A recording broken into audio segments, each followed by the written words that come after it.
And Vice Chancellor Baroness Shafiq, as everybody knows you, professors, students, friends. This is really an enormous honor. I'm so touched.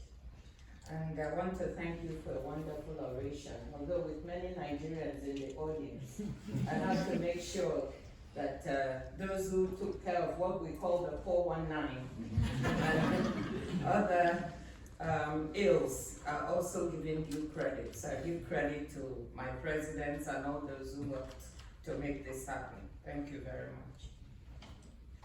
I've received honorary degrees before, and each one is special, but an LSC degree is particularly special. Let me take a little bit more than my allotted 5 minutes to tell you why. Those who are standing on stage, I'm just looking at your heels to make sure. I first heard of LSC very early in life because my father wanted to study economics here. Destiny had other plans though, and a scholarship took him to Germany instead. My uncle did his PhD in operations research here, and more recently, my niece earned a master's degree in energy systems here.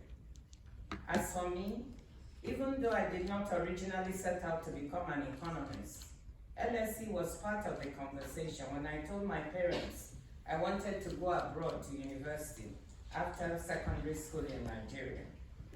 My father said to me, if you're going anywhere, it has to be to the best universities in whatever country you choose.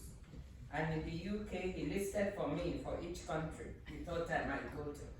The UK said LSE, Oxford, and Cambridge. I didn't end up studying here, but this university has remained a source of inspiration and learning for me. For more than 15 years now, my dear friend, Lord Nicholas Stern, has provided incredible intellectual leadership on the economics of climate change with the new growth story.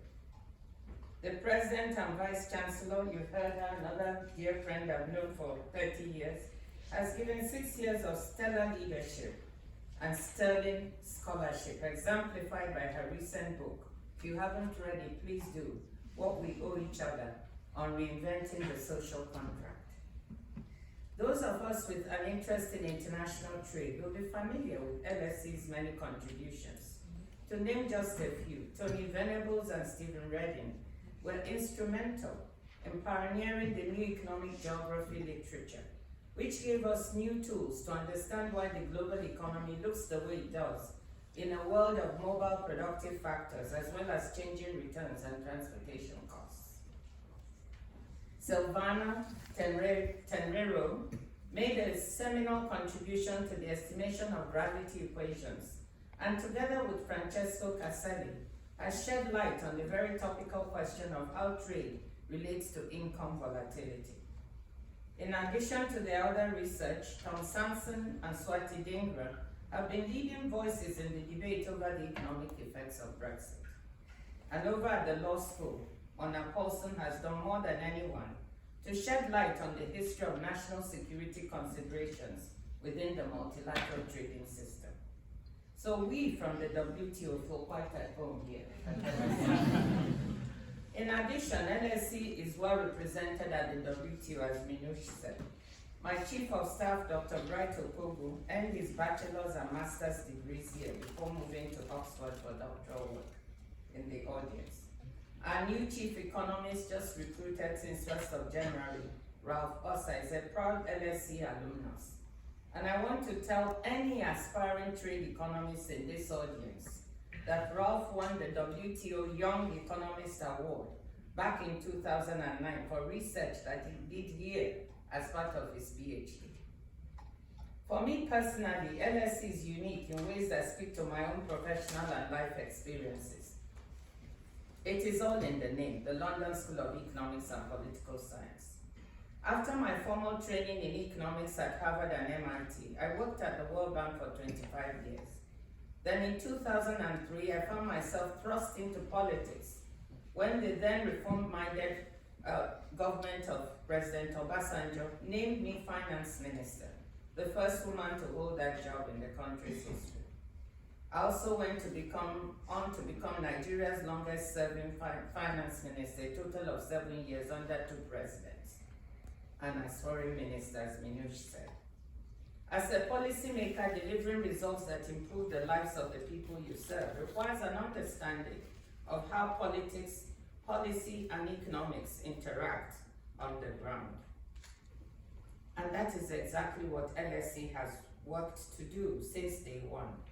Its first prospectus, from back in 1895, said the school's goal would be, and I quote, the study and investigation of the concrete facts of industrial life and the actual working of economic and political relations as they exist or have just existed in the United Kingdom and foreign countries.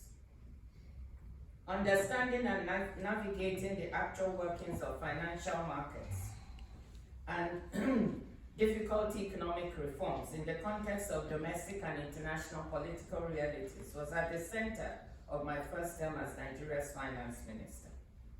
Our government successfully wiped out the country's crippling $30 billion sovereign debt owed to the Paris Club.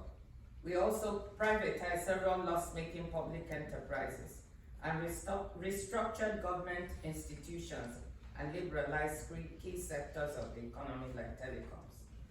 In my second term as finance minister, we reformed the government's financial management systems to fight corruption and improve governance. We saved Nigerians billions of dollars from ghost workers and yes, ghost pensioners. But few things are more political than reforms like the ones we undertook, which create winners and losers. And you have to understand both the economics and politics of reform to build a coalition that is strong enough to contain the losers. Get it wrong and your reform efforts will suffer. At the WTO, we are also grappling with reforms in a fast-changing world that is not only dealing with multiple crises, health, energy, food, climate, but also undergoing rapid technological change. Our rule book needs to be updated to meet 21st century challenges. That work has begun. Last summer, all 164 WTO members broke a 2-decades-long deadlock and reached an agreement to curb $22 billion in harmful fishery subsidies that are depleting marine fish stocks and harming the sustainability of our oceans. They delivered SDG, Sustainable Development Goals 14.6. This was the WTO's first ever agreement to put environmental sustainability at its core. Members also reached a compromise on a proposed intellectual property waiver that will bolster the ability of developing countries to manufacture COVID-19 vaccines. In response to food insecurity, they agreed to reduce export restrictions and curb volatility of food prices on international markets. Looking ahead, trade is a force multiplier for climate mitigation and adaptation. As Nick Stern has shown, decarbonizing our economies is at the heart of the new growth story.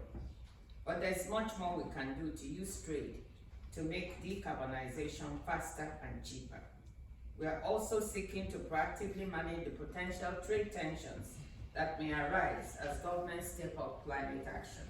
I'm sure all of you have read about the IRA and the EU's new policies towards greening the EU economies.